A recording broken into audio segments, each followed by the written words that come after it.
Hello दोस्तों, स्वागत है आपका हमारे चैनल में। आज के हम इस वीडियो में क्लास 10th विज्ञान का जो पाठ का नाम है दोस्तों विद्युत धारा, जो विद्युत धारा पाठ है दोस्तों, इस चैप्टर का सभी इंपॉर्टेंट क्वेश्चन बता देंगे दोस्तों। एक ही वीडियो में पूरा चैप्टर ख़त्म कर देंगे और जितना इंपॉर्टेंट क्वेश्चन है दोस्तों इस चैप्टर का, उन सभी इंपॉर्टेंट क्वेश्चन को हम बता देंगे दोस्तों। जो हम इस वीडियो में बताएंगे उसी में से आपके बोर्ड एग्जाम में प्रश्न पूछा जाएगा दोस्तों। एक भी प्रश्न दोस्तों बाहर से नहीं पूछा जाएगा। इसी वीडियो में हम सारा इंपॉर्टेंट क्वेश्चन आपको बता देंगे। देखिए यहाँ पे लिखा है दोस्तों, अगर आपने आज तक कुछ भी नहीं पढ़ा है। क्या दोस्तों, मान कर चलिए कि आपने आज तक कुछ भी नहीं पढ़ा है। हम दोस्तों यह मान कर चल रहे हैं कि आपने आज तक कुछ नहीं पढ़ा है। हम एकदम बेसिक से स्टार्ट करेंगे आज से दोस्तों। अगर आपने इससे पहले कुछ पढ़ा है तो अच्छी बात है, कोई दिक्कत नहीं है और अच्छी बात है।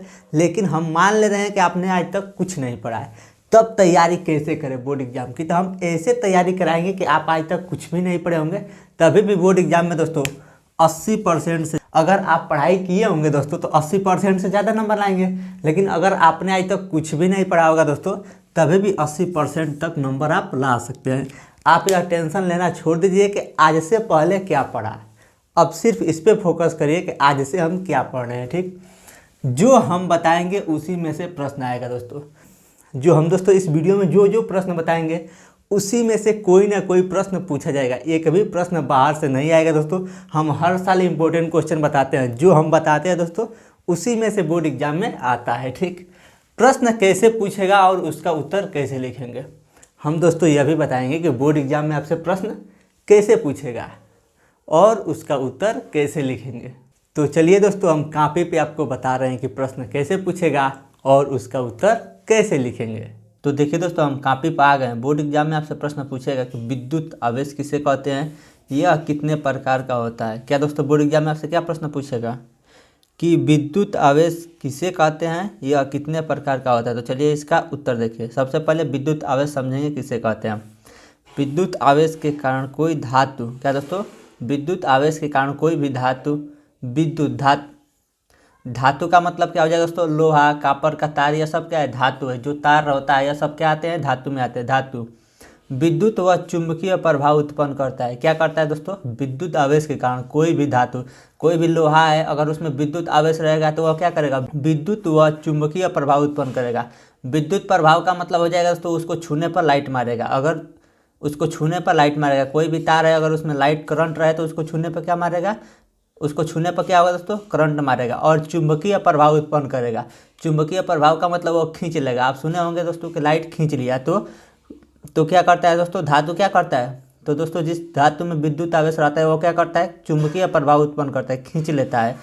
तो इतना समझ में आएगा दोस्तों कि विद्युत आवेश के कारण कोई धातु क्या करता है, विद्युत प्रभाव उत्पन्न करता है। विद्युत प्रभाव का मतलब उसको छूने पर लाइट मारेगा। और दूसरा क्या है दोस्तों, चुंबकीय प्रभाव उत्पन्न करता है। चुंबकीय प्रभाव मतलब वह चुंबक के भांति काम करेगा। चुंबक क्या करता है, खींचता है। चुंबक क्या करता है दोस्तों, खींचता है। ठीक, इसका मात्रक कूलाम होता है। विद्युत आवेश का मात्रक क्या होता है दोस्तों, कूलाम होता है। आवेश बराबर सूत्र क्या होता है, आवेश को किससे प्रदर्शित करते हैं, क्यू से। तो आवेश क्यू बराबर सूत्र हो जाएगा एन ई, जहाँ एन क्या है दोस्तों, इलेक्ट्रॉनों की संख्या। देखिए यहाँ पे लिखा है जहाँ एन, यह एन क्या है, इलेक्ट्रॉनों की संख्या, और इसमें ई क्या है दोस्तों, इलेक्ट्रॉनों पर आवेश। ठीक, अब देखिए आवेश कितने प्रकार के होते हैं, तो आवेश दो प्रकार के होते हैं। पहला धन आवेश और दूसरा ऋण आवेश। इलेक्ट्रॉन पर ऋण आवेश होता है। जो यह इलेक्ट्रॉन है ना ई, इस पर क्या होता है दोस्तों, ऋण आवेश होता है। और कितना होता है, -1.6 × 10⁻⁻19 कूलाम। बोर्ड एग्जाम में आपसे यह भी प्रश्न पूछा जा सकता है कि इलेक्ट्रॉन पर कितना आवेश होता है। तो इलेक्ट्रॉन पर आवेश होता है -1.6 × 10⁻⁻19 कूलाम होता है। ठीक, प्रोटॉन पे धन आवेश होता है। प्रोटॉन पे क्या होता है दोस्तों, धन आवेश होता है। तो कितना होता है, 1.6 × 10⁻⁻19 कूलाम। सेम यही रहेगा दोस्तों, इलेक्ट्रॉन पे ऋण आवेश रहेगा और प्रोटॉन पे धन आवेश। यहाँ पे कुछ नहीं है तो क्या है, प्लस है। तो यह समझ में आएगा दोस्तों कि ऋण आवेश धन आवेश कितना होता है। ठीक, अब देखिए अगला प्रश्न आपसे बोर्ड एग्जाम में पूछेगा कि विद्युत धारा से क्या तात्पर्य है, इसका मात्रक बताइए। प्रश्न क्या पूछेगा दोस्तों कि विद्युत धारा से क्या तात्पर्य है, इसका मात्रक बताइए। तो देखिए, विद्युत धारा, किसी चालक में विद्युत आवेश की प्रवाह की दर को विद्युत धारा कहते हैं। किसी चालक, चालक का मतलब क्या हो जाएगा, तार, कोई भी धातु, लोहा, यह सब क्या होता है जिसमें विद्युत धारा प्रवाह होता है उसे चालक कहते हैं। तो जो विद्युत आवेश होता है उसी के प्रवाह के दर को, मान लीजिए किसी तार में विद्युत आवेश प्रवाह हो रहा है, उसी के प्रवाह के दर को विद्युत धारा कहते हैं। इसे आई से प्रदर्शित करते हैं। विद्युत धारा को किससे प्रदर्शित करते हैं, आई से प्रदर्शित करते हैं। विद्युत धारा आई बराबर सूत्र हो जाएगा आवेश बट्टे समय। आवेश को किससे प्रदर्शित करते हैं, क्यू से, बट्टे समय को किससे प्रदर्शित करते हैं, टी से। तो सूत्र हो जाएगा आई बराबर क्यू बट्टे टी। फिर दोस्तों आपसे बोर्ड एग्जाम में प्रश्न पूछा जा सकता है कि विद्युत धारा का मात्रक बताइए। देखिए इसमें लिखा है तथा इसका मात्रक बताइए। मात्रक क्या हो जाएगा, विद्युत धारा का मात्रक एम्पियर होता है। क्या दोस्तों, विद्युत धारा का मात्रक क्या होता है, एम्पियर होता है। अब देखिए दोस्तों आगे आपसे प्रश्न पूछेगा कि विद्युत विभव को परिभाषित कीजिए या विद्युत विभव किसे कहते हैं। तो इसको ध्यान से समझिए दोस्तों। मान लेंगे यह एक बिंदु है, ठीक, इसको P मान लेंगे या कुछ भी मान लेंगे। तो इस बिंदु पर आवेश को अनंत से लाना है। क्या दोस्तों, जो अनंत का मतलब होता है बहुत दूर, तो बहुत दूर से इस बिंदु तक हमको क्या लाना है, आवेश लाना है। तो आवेश को लाने में जो कार्य किया गया रहेगा दोस्तों उसी को क्या कहते हैं, विद्युत विभव कहेंगे। क्या कहेंगे दोस्तों, विद्युत विभव। देखिए यहाँ पर लिखा है अनंत से एक आवेश को, अनंत यानी बहुत दूर से आवेश कितना रहेगा, एक आवेश को निश्चित बिंदु तक, निश्चित बिंदु तक, यह निश्चित बिंदु मान लिया गया है कि यह बिंदु है। तो इस बिंदु तक लाने में किया गया कार्य को विद्युत विभव कहते हैं। क्या दोस्तों, किसको कहते हैं, क्या दोस्तों, एक कूलाम आवेश को अनंत से, अनंत यानी बहुत दूर से इस बिंदु पर, निश्चित बिंदु पर, मान लेंगे यहीं पे लाना, यह एक निश्चित बिंदु है, इस बिंदु तक लाने में किया गया कार्य को विद्युत विभव कहते हैं। इसे भी से प्रदर्शित करते हैं।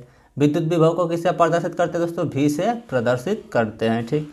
और इसका मात्रक वोल्ट होता है। विद्युत विभव का मात्रक क्या होता है दोस्तों, वोल्ट होता है। अब देखिए विद्युत विभव बराबर सूत्र हो जाएगा किया गया कार्य W बट्टे आवेश। किया गया कार्य को किससे प्रदर्शित करते हैं दोस्तों, W से, और आवेश को किससे प्रदर्शित करते हैं, Q से। तो V बराबर हो जाएगा W बट्टे Q। तो यह विभव का सूत्र हो जाएगा। बोर्ड एग्जाम में आपसे यह भी प्रश्न पूछा जा सकता है कि विभव बराबर सूत्र क्या होता है, W बट्टे Q।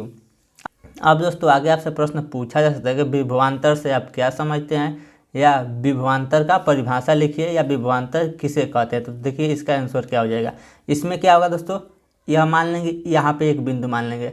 विभव में क्या हो रहा था, अनंत से एक कूलाम आवेश को इस बिंदु पर ला रहे थे, लेकिन इसमें क्या होगा, एक निश्चित बिंदु से, यानी यहाँ से अब इस बिंदु से इस बिंदु तक एक कूलाम आवेश को लाने में जो कार्य करना पड़ेगा उसी को क्या कहेंगे, विभवांतर। विभव में क्या था, जो एक कूलाम आवेश था वह अनंत से लाया गया था, लेकिन इसमें क्या होगा, इस बिंदु से इस बिंदु तक लाने में जो किया गया कार्य है उसे विभवांतर कहते हैं।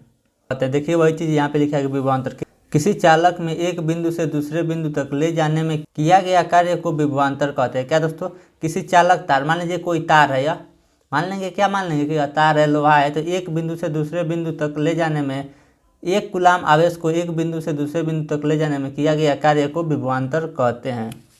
यहाँ पे दोस्तों एक आवेश रहेगा, यहाँ पे गलती से छूट गया, यहाँ पे रहेगा एक आवेश को एक बिंदु से दूसरे बिंदु तक ले जाने में किया गया कार्य को विभवांतर कहते हैं। इसे भी से प्रदर्शित करते हैं।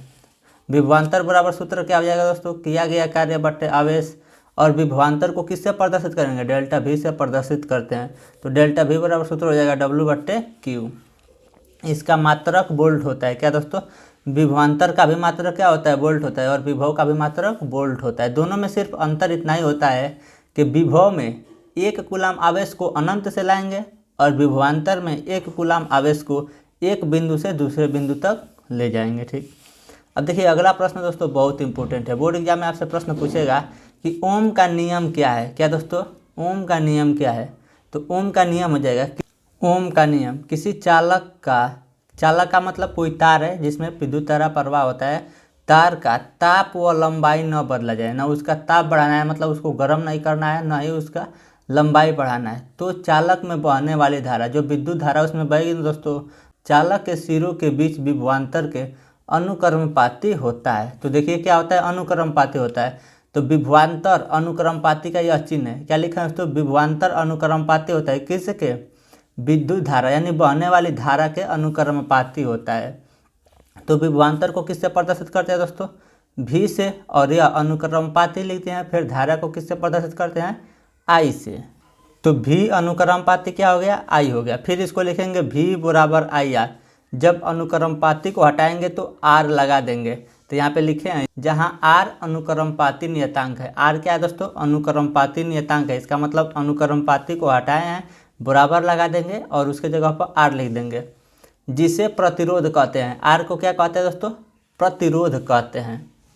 अगला प्रश्न आपसे बोर्ड एग्जाम में पूछा सकता है, विद्युत प्रतिरोध से आप क्या समझते हैं, या विद्युत प्रतिरोध किसे कहते हैं? तो देखिए, विद्युत प्रतिरोध किसे कहते हैं? किसी चालक का वह गुण जिसके कारण वह विद्युत धारा के प्रवाह का विरोध करता है, विद्युत प्रतिरोध कहलाता है। क्या दोस्तों?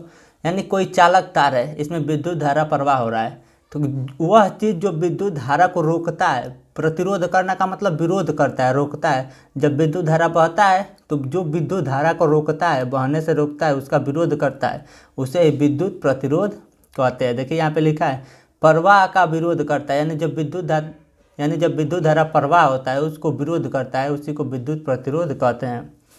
इसे आर से प्रदर्शित करते हैं। विद्युत प्रतिरोध को किससे प्रदर्शित करते हैं? आर से। तो विद्युत प्रतिरोध आर बराबर सूत्र होता है विभवांतर बट्टे धारा। विभवांतर को किससे प्रदर्शित करते हैं? भी से, और धारा को आई से।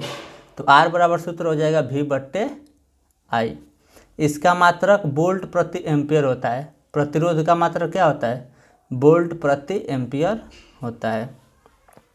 अगला प्रश्न पूछेगा दोस्तों, एक तार का प्रतिरोध किन किन बातों पर निर्भर करता है? जो तार है दोस्तों, इसका प्रतिरोध यानी जो विरोध करता है वह किन किन बातों पे निर्भर करता है? तो प्रतिरोध का निर्भरता पहला है दोस्तों लंबाई पे। किस पे निर्भर करता है? लंबाई पे। किसी चालक तार का प्रतिरोध आर लंबाई के अनुक्रमपाती होता है।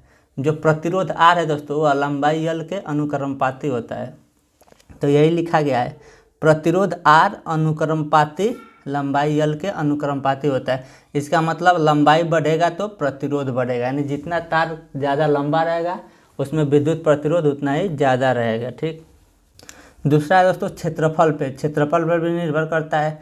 किसी चालक तार का प्रतिरोध आर चालक के क्षेत्रफल ए के व्युत्क्रमपाती होता है। इसमें क्या था दोस्तों? अनुक्रमपाती, और इसमें व्युत्क्रमपाती। तो व्युत्क्रमपाती को देखिए कैसे लिखेंगे?